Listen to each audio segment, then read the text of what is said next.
Welcome back to the Amai podcast, where we are dedicated to valuing, strengthening, and encouraging mothers worldwide. This is part 3 of our incredible conversation with Marilyn Bazinet, where we go into discovering what is your why in motherhood.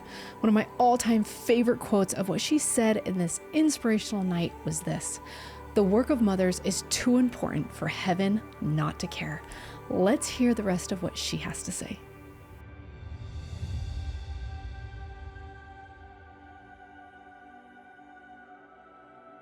So I want to ask you, what, in your opinion, when you're going through all this, you're very, productive and you like to progress and all this stuff. What do you feel like success is in this, in a role as a mom? How did you get to this point? I think so much of life, and mothering included, starts with this question of what is your why? What are you doing? What are you about? What are you trying to create? At the end of it, how do you know that you are successful? Yeah. Right? Like, what did you set out to do? What's the end in mind? Right. And I think that's just such an important question. And most people don't think about that. Most people aren't. What you're trying to say is look at the end from the beginning. Yeah. Last time we jump in anything, Yeah. but we're not thinking this really. Most of us have a very myopic view, and what I'm hearing you saying is pull yourself all the way out. Yeah. What's your why? Right. Why are you doing what you're doing? Right. And I had a mentor kind of early on, and she brought us to an exercise, which was, I believe she called it the master plan. Okay. But for me, I kind of titled it, How I Will Know Peace When My Children Leave Our Home to Build Their Future. And I just wrote a list. I was just kind of like listening and just kind of like, what do I hope for, right? It's like a vision session of like, what's the vision here? What are we going for, right? And there's the danger again, right? Or the temptation, I should say, to set your ideals up here and then be living down here in the real of like what you got. And but if you don't have a vision, you don't have something to shoot for either, right? Like you have to have that those goals. So cool. It's so powerful to take a minute and write down, what am I about? What are we about, right? As a family, what do I hope? If I were in their shoes, what kind of a family would I want to grow up in? What do I hope for them? And so I made a big list of things that I would love. And a lot of it was just like, cool. I want to share with them, like you mean like lessons I mean, or a bit of that, but just like, I want to teach them music and I want to sing harmony with them. I grew up singing with my sisters. That's cute. Yeah. Really quick, could we go back to the, what would you want growing up? I love that because there's a lot of women that have grown up in very, very hard circumstances, whether there has been abuse in any regard, right? Emotional, physical, relational, anything. And I feel like the default is to continue that, right? We don't want it, but unless there is a true, deliberate, deciding moment of change, that can just perpetuate, right? And to where we can give ourselves freedom of, what would I have wanted to grow up in, and how can I create that for my kids? And being that transitional character, that can be you can change and be that transitional character, and that can change generations after you. Yeah, the muscle of imagination, creating, seeing something that you haven't experienced, that you're not witnessing, that you don't have a mentor for. A lot of times change is that, right? Like, you've been taught, then you can see it. You've got a mentor who's there with you, holding your hand. You're there practicing and falling down and practicing and building that muscle and it starts with the vision of like where we're going, what's the end in mind, what's our why. And so I guess in one sense, I wrote down that list of things that were really important to me. And I wanted my children to be exposed to love, to experience. Okay. And then what's interesting for me is, you know, when you're a mom, it's almost like people say, well, you're the mom, you're in charge of your family. But then you say to yourself, wait a minute, these are human beings with the power of agency, the power of choice. You know, that I'm not my children and they aren't me. Right. And so I'm not their choices and vice versa. And they are going to make their choices. What can I actually control? I can control myself. And how I show up. How I show up. And so I had this mentor recently teach us and ask this question: do I deeply respect the choices that I'm making? And where you don't, I would say, do not embrace shame. Yes. We are fundamentally learners and developers that are learning and developing. And you can't do differently than you know, than you have practiced, right? Right. Your best is your best, the end. And it can get better. Yes. But where you're at is just where you're at. So if you do not deeply respect the choices that you're making, then just look at that and stay inside of curiosity and say, yeah, I don't love this. This isn't working for me. And so what am I going to do about it? How am I going to show up differently? Because I feel like the quality of your life is really mostly the degree to which you are living according to the light that you have. Yes. Like any sort of sense, any sensibility that you have about what you can do toward anything that's good or right or true. When you have that feeling like, oh, I have a feeling to treat someone this way. I have a feeling to act this way. To the degree that you do those things,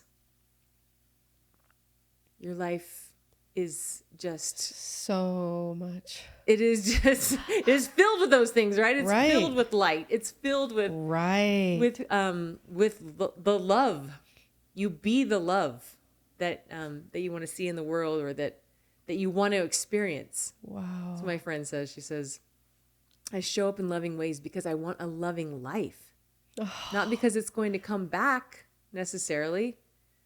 I do it because that's how I want to be. It's how I want to live. That's why I'm treating core of someone else, with love.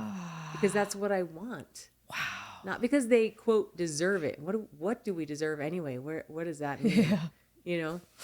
Yeah. Wow. And so, yeah. Okay, so this, all of this, I feel like has been so important. And I feel like if moms out there can really dissect what you're saying, bring it into their hearts, really study what you're saying, it will be transformative. And I know that. As we wrap up, what do you feel like you could say to encourage these moms out there right now that are going through the hard? Maybe they're right there in the situation you were in, where you're like, what just happened? Or maybe they are in the middle of teenage years, or maybe they are in the middle of homeschooling that they decided they felt called to that and they're right in the thick of that. What would you say to them? I would say, sister, I seriously feel you.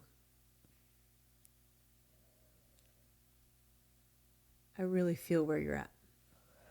It's a hard thing. And it's major growth and major reward. And so I would say, first, I feel you and I know it's hard. I also want to celebrate you.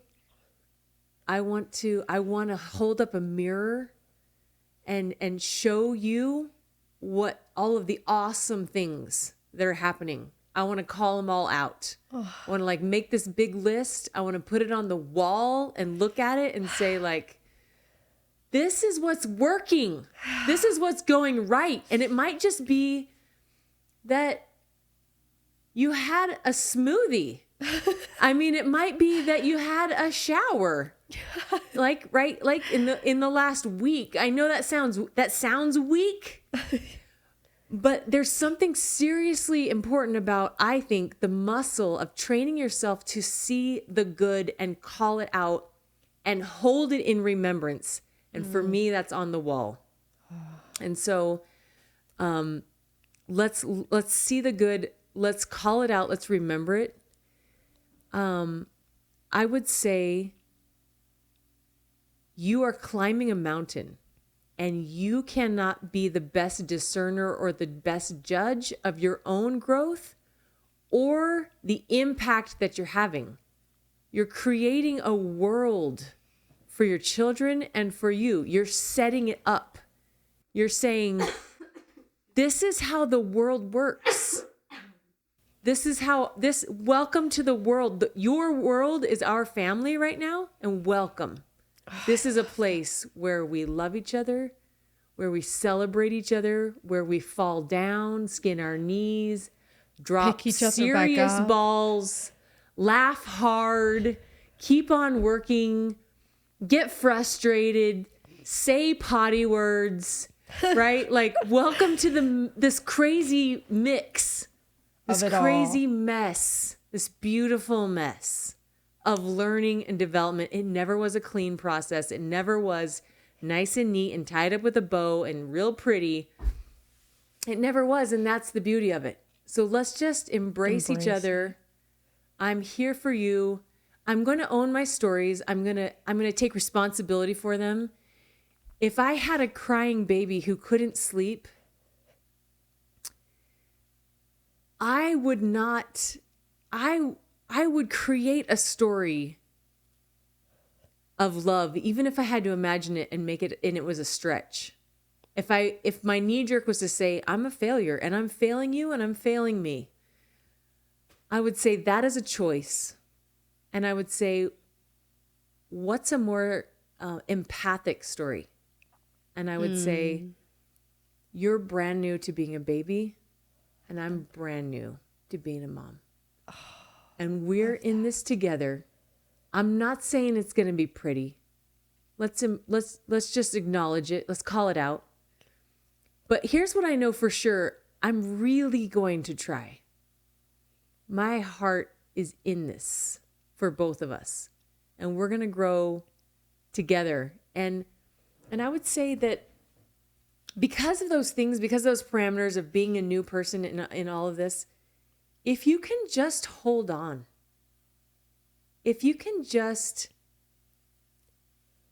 create as you go the things that you want in your life, if you're a hiker and you're not finding time to hike, bring your baby for a walk around the block and call it good for now. Yeah. Right? That's what you can do. And seasons, right? Yeah. And realizing that. And it doesn't feel like it. When you're in total sleep deprivation and healing, and I remember thinking, I'm like, I don't know why this makes sense. Like you need to sleep to heal. Yes. But I'm home to heal, right? And I'm not healing. And it feels like sleeping, right? Yes. Like we're both getting these 2-hour things, and wow. Yeah, you just hang on, sister. I love that. You hang on and you find the support that you need and you create the joy. If that's a cup of tea, if that's a phone call, if that's a meme, you can go on those GIFs and you can search, what is it, like whoops? No, really? Oh, there's crazy stuff going on there. It's laugh out loud hilarious, I think. Right. But yeah, you're going to just create the joy. Good. You can create a list right next to the list of like what's going right, what's working. You can just create that list of like things I love. What makes me happy? Yeah. Things that I love, what brings my soul joy? What brings me Yes. like this excitement and this vitality of life that I can create? What can I create of that list? Well, maybe I can't do this exactly like I used to. Maybe I can't have a book club right at this moment, but I can listen to an audiobook on my walk, or I can read a story to my baby, or I can, like, you're a creator, you're going to build it. You're going to build it. And as you listen to heaven and create with them, that inspiration is absolutely going to come. I remember this one story. I was at a homeschooling conference feeling like I'm the idiot in the room. You know, like I say things dramatically. You know what I mean? Yes. I think it's funny, I guess. And so anyway, my words are a little dramatic, you know, with a grain of salt. But this woman got up and presented, and I'm like, I am going to take her to lunch. That's something my friends will call me a stalker. Like, if there's someone that I see or want to learn from, I'm like, hey, come over, come to dinner. Like, it's, you know, it's almost like the first thing out of my mouth, or like, let's go to lunch. Mind if I take you to lunch? Because I got questions. Yeah. You know, here, like, let's talk about it. What are you doing? Yeah. Ooh. And so she finishes her spiel, comes and sits right down next to me. I'm like, what? There we go. I'm like, so I'm new to this. Any chance I could just like take you to lunch? She looks at me. I'm like, I just really don't know what I'm doing. I'm trying to do this. I've never seen it before. I don't know. I love what you're saying. Can we go to lunch? She says, she looks at me with these big eyes, like dinner plate size. And she's like, you will be guided. Wow.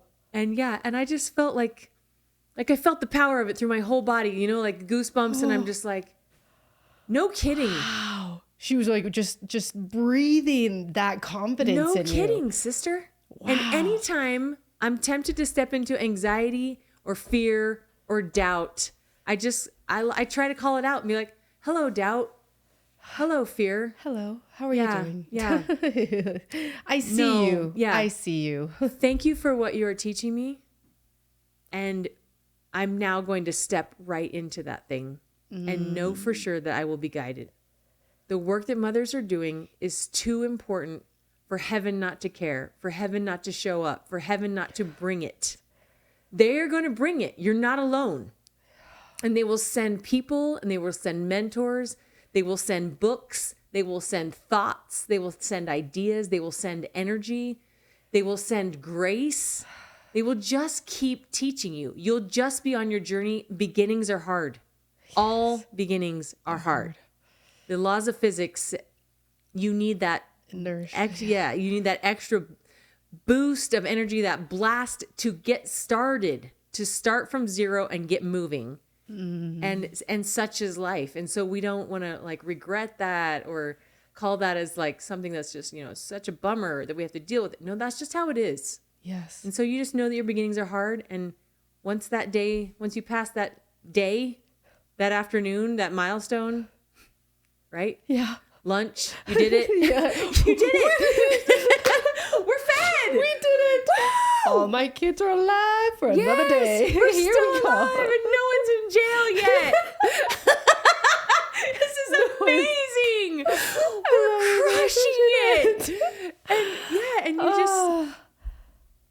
you just celebrate it. You just hang on because you are going to keep growing. You're just brand new at this. Even if you're 10 years in, you've never been a mother 10 years in before. Yeah, it's true. You're just getting those mountain legs and this you're is a growing. different phase. Like every single phase of childhood is different. So it brings on a completely different set of challenges and information and inspiration that comes with all of it. Right. Yeah. And so that's what I've realized as a mom. I've kept telling myself like, oh, it will be easier when. Oh, I'll have figured this out when. Oh, right. And I keep saying that. And it's like, I've had to overcome that thought process. And it's like, no. The journey is the plan, not the plan comes after the journey is over. Right. All of this is part of the beauty. And I don't want to wish away stages anymore. I did that. And I wished away some of the most precious times of my kid's life because I was so sleep deprived.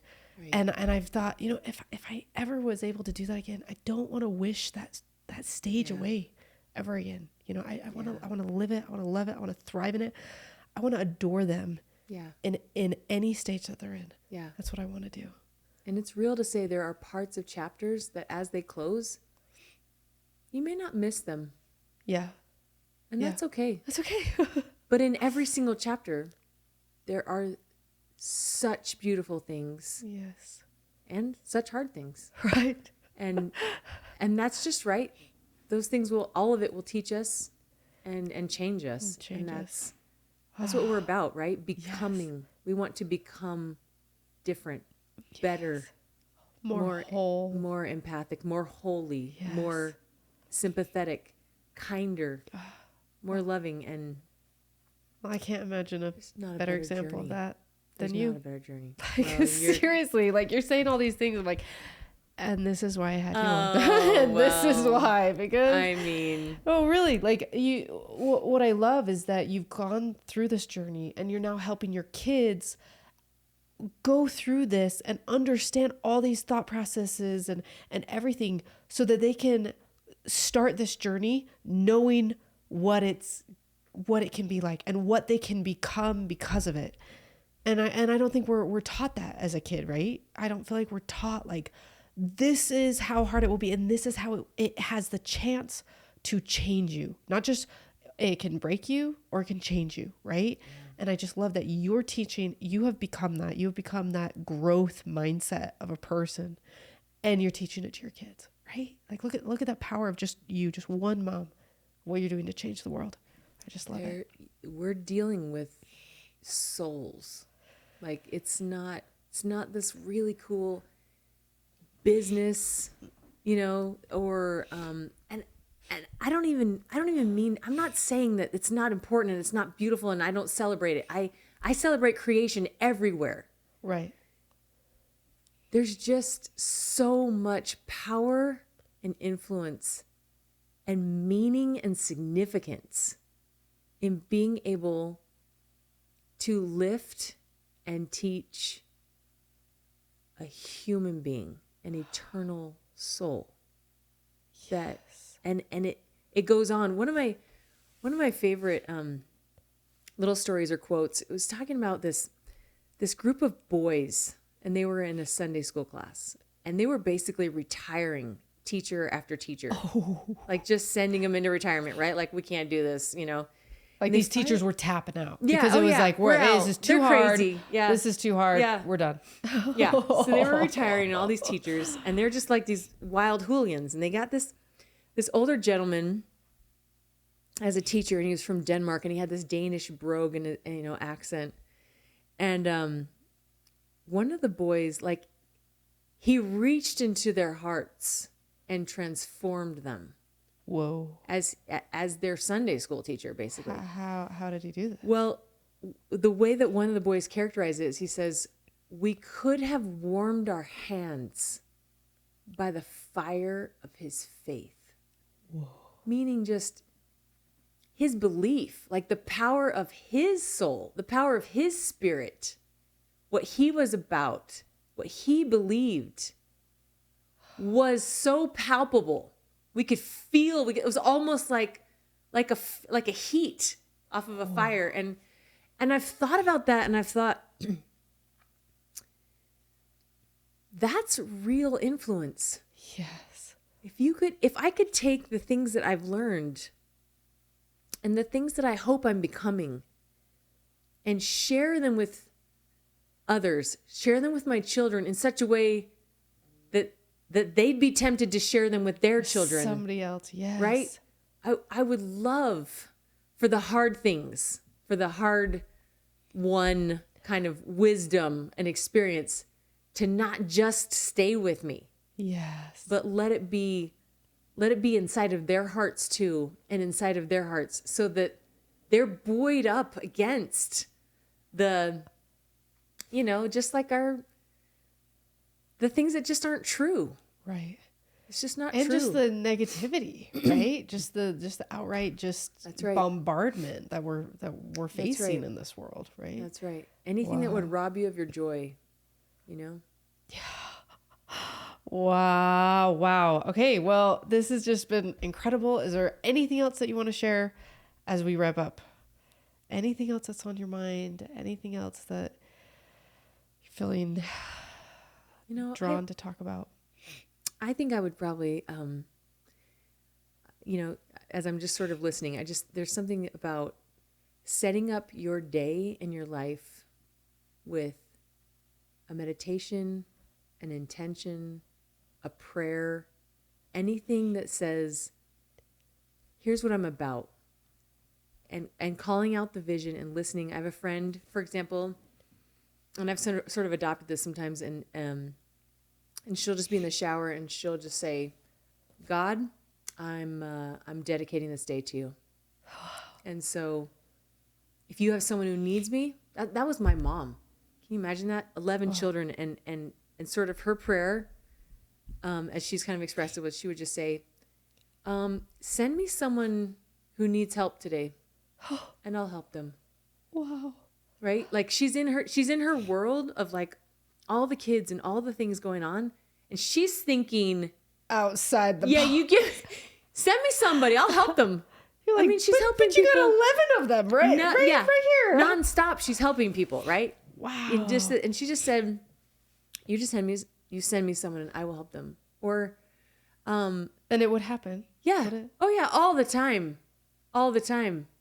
She was helping everybody. But any kind of an intention that you want to set, like, I am struggling with this. Please help me see it differently. Help me be different. If I can see it differently, then I can be differently. Right. If I'm seeing motherhood as the pain and the stress and the challenge and the fear and the whatever, the disappointment that I am, or the non-successful, the failure, whatever, there's a good chance I'm going to be that. Like I'm going to get more of that. I'm going to be focusing on it.